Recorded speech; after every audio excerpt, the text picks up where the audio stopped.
न हाड़ौती में महारानी की चली, न ही मुख्यमंत्री कुछ कमाल कर पाए। नरेश मीणा के लिए प्रचार करने वाले लोग पूरी मेहनत करने के बावजूद भी उस आंकड़े को छू नहीं पाए और यहां पर तो बाया कमाल कर गए। जी हां, मैं बात अंता की कर रहा हूं। अंता में जिस तरीके से अब तक 14-15 राउंड पूरे हो चुके हैं और प्रमोद जैन भैया ने, जो कांग्रेस के प्रत्याशी हैं, उन्होंने इतनी लीड बना ली है कि अब उस लीड को तोड़ना मुश्किल सा लग रहा है। अब पीछे जो राउंड बचे हैं, करीब करीब 10-11 हजार की लीड प्रमोद जैन भैया ने बना ली है। लेकिन प्रमोद जैन भैया की ये लीड में जीत इसलिए नहीं कह रहा हूं क्योंकि अभी तक जीत डिक्लेयर नहीं हुई है। बस ये 5 राउंड की काउंटिंग पूरी हो जाए, उसके बाद स्थिति मोटा मोटी क्लियर हो जाएगी और उसमें प्रमोद जैन भैया के सर पर इस अंता का ताज जाता हुआ नजर आ रहा है। लेकिन वसुंधरा राजे सिंधिया, जो अपने आप में हाड़ौती की रानी कहलाती हैं, उनके बेटे दुष्यंत सिंह उसी क्षेत्र के सांसद हैं।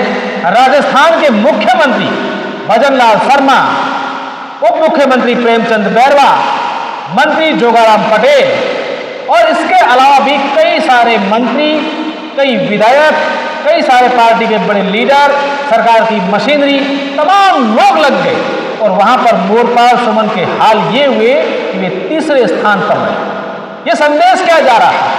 राजस्थान की जनता को इस परिणामों से साफ तौर पर संदेश जा रहा है कि राजस्थान की जो सरकार है उसकी कार्यशैली से कहीं न कहीं जनता खुश नजर नहीं है। ऐसा मैं इसलिए कह रहा हूं कि अगर मोरपाल सुमन दूसरे स्थान पर भी रहते और थोड़े बहुत वोटों का अगर डिफरेंट होता तो कहीं ना कहीं ये समझ सकते थे कि ये तो लोकतंत्र है, लोगों की जहां मर्जी है वहां वोट देंगे। लेकिन यहां तीसरे नंबर पर रहना कई बड़े सवाल खड़े कर रहा है। इससे ज्यादा अच्छा प्रदर्शन तो नरेश मीणा का रहा। न सत्ता थी, न बड़े नेता थे, न पार्टी थी, न कुछ और।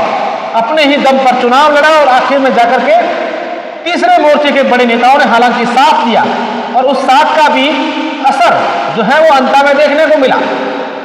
नागौर सांसद, जिनका मारवाड़ और शेखावटी में अच्छा होल्ड है, हाड़ौती क्षेत्र में उतना नहीं है जितना होना चाहिए, वो वहां पर गए सभा की। आम आदमी पार्टी, जिनको 2023 के चुनाव में महज 1300 वोट मिले थे, उनके नेता संजय सिंह वहां पर आए और नरेश मीणा, राजेंद्र गुड़ा, जो पिछली बार चुनाव जो है शेखावटी से हार गए, वो भी वहां पर थे।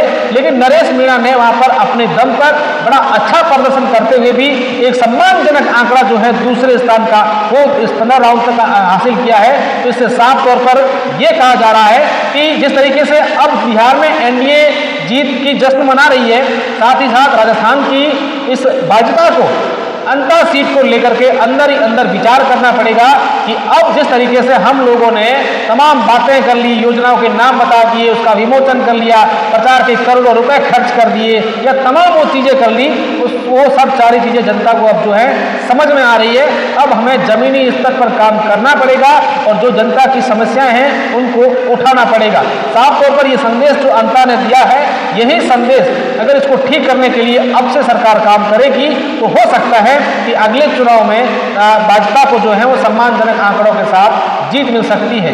अब आप इस पूरे अंता चुनाव को लेकर विशेषकर बीजेपी और सरकार को लेकर क्या कुछ कहते हैं, कमेंट जरूर कीजिएगा।